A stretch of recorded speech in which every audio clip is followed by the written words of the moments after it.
You, over to you. Yeah, so thank you, Malcolm. The theme of will. Now, the fact that Malcolm asked me to talk about this is a bit of a blessing, really. How many years have you been doing Renew, Malcolm? 9. 9 years. So I would say that 9 years, the 9 years preceding where we've been doing Renew, has been a real journey of will for me personally. So it's really good that I get to talk on this. And I'm going to frame the idea of will with the idea of choices. So that's what I need to keep hold of. So the idea of choices. And being a teacher, what I'm going to do is invite you into my classroom and we're going to go on a learning journey. It's a favourite word in the teaching profession. And for any good learning journey, you have to know your end point and you have to know your start point.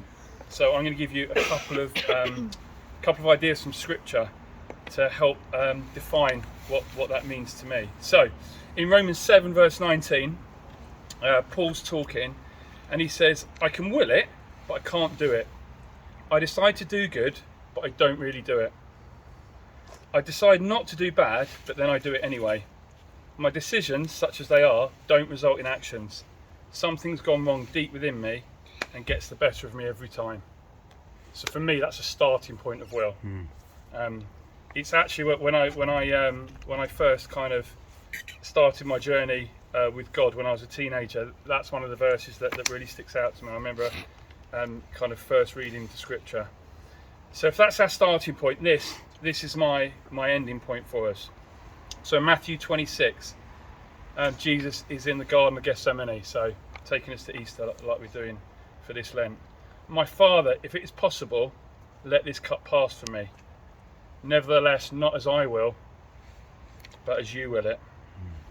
And so what I want to point out there in the garden is that Jesus prays that prayer 3 times. He comes back and prays it 3 times. So he's choosing. He's really choosing to pray that prayer. So that's our end point. Our start point, what Paul was talking about, that what we want to do, we don't end up doing. And then Jesus, kind of, that's our success criteria for the lesson. That's what we're looking at. That he, despite what he knows what's coming, that he can still choose to seek God's will.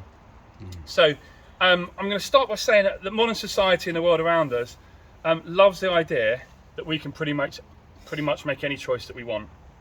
That anyone who tries to stop us is oppressing us and stunting our growth. Now, when I was younger, I really hated constraint and the idea of anyone trying to, get me to choose or help me choose on my behalf. I kind of hated that, and I'm seeing that now in hindsight as my rebellious side and a kind of lack of wisdom. And there's what I want to present is there's a couple of problems we face with that kind of mindset that the world has, and I'm going to give that to you with a couple of examples. So if we talk about free will unchecked in my school, then that looks like absolute carnage. That's chaos. Kids doing exactly what they want to do. It doesn't look like children learning, children flourishing, and children reaching their potential. It just looks like anarchy. The other example that came to mind was during COVID, we had a big building project done on our house. Now, we were really blessed with some, we'd wanted to do some building for a while. We were really blessed with some inheritance money. And so we kind of had this project, and as we were going along, it was kind of like, right, we're only going to do it once, let's do it as good as we can. Now, what I found was paralysis of choice.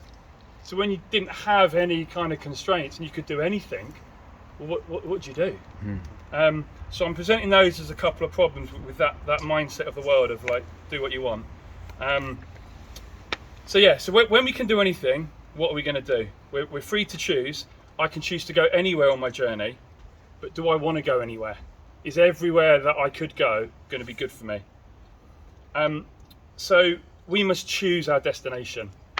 And I'm going to read another bit of scripture, Matthew 22, when the Pharisees are talking to Jesus. Teacher, which is the greatest commandment in the law?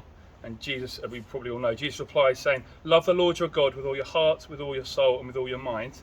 This is the first and greatest commandment.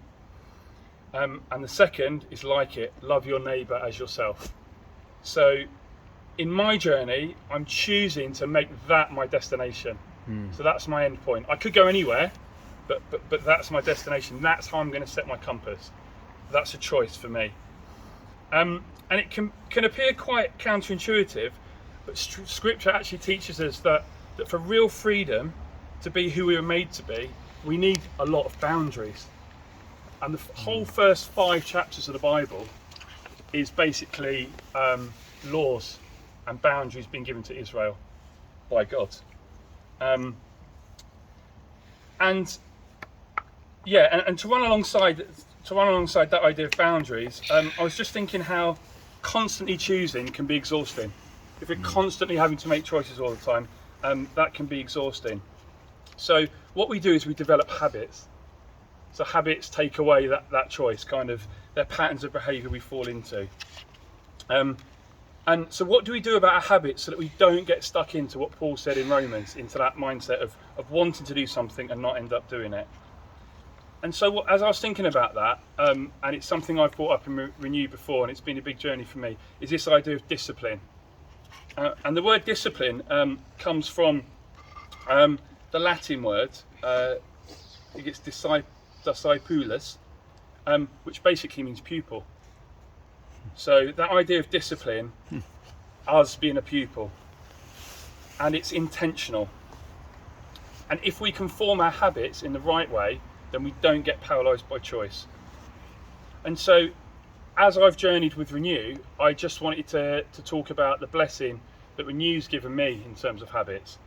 And there's habits of prayer, habits of exercise, dedication, just coming every week, fellowship with other people, all those good habits. And I wanted to bring up a scripture that will be really familiar with us. In fact, Malcolm didn't say it tonight, which is probably the first time ever, so ironic. From Galatians 6:9, let us not become weary in doing good, for at the proper time we will reap a harvest if we do not give up. So that's what we're looking for in our habits, not to give up those habits that are going to take us to the choices that we want. And I was also thinking about the discipline of the Lent journey, and it's been a real blessing for me as we've picked up this Lent journey, maybe 3, 4, 5 years? 6. 6, okay. And people ask me about it at work because it's obvious that I'm eating different things, and if I'm going to the pub I'm not having a drink and stuff. And it actually really blesses me that I can explain to people that to me it's a training ground, that it's a battle of will, and that I'm choosing to do it because it tests me and it challenges me, and I can feel that sense of achievement that I can do it. I've willed it, and I can do it. So what habits do we want? That's what I want to encourage us with. It might be reading scripture, it might be prayer, it might be lifting up others, it might be a servant heart, or hospitality. Maybe it's our exercise habits, maybe it's habits of rest that Malcolm's talked about before.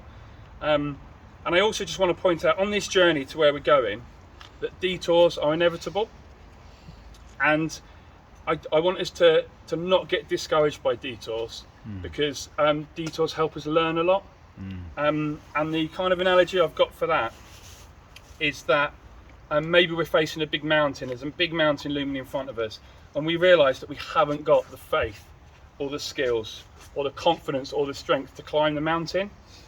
Well, that's something that is telling us that maybe we need to develop a discipline, and we can take a detour, and that's absolutely fine. And in the meantime, we can work on this discipline, we can build these new habits, and the next time that mountain looms over us, maybe we feel that we've got what it takes. And so I just want to encourage us this week with our will and choices to think about that discipline, to forge the habits that we want. Excellent. Thanks, Andy.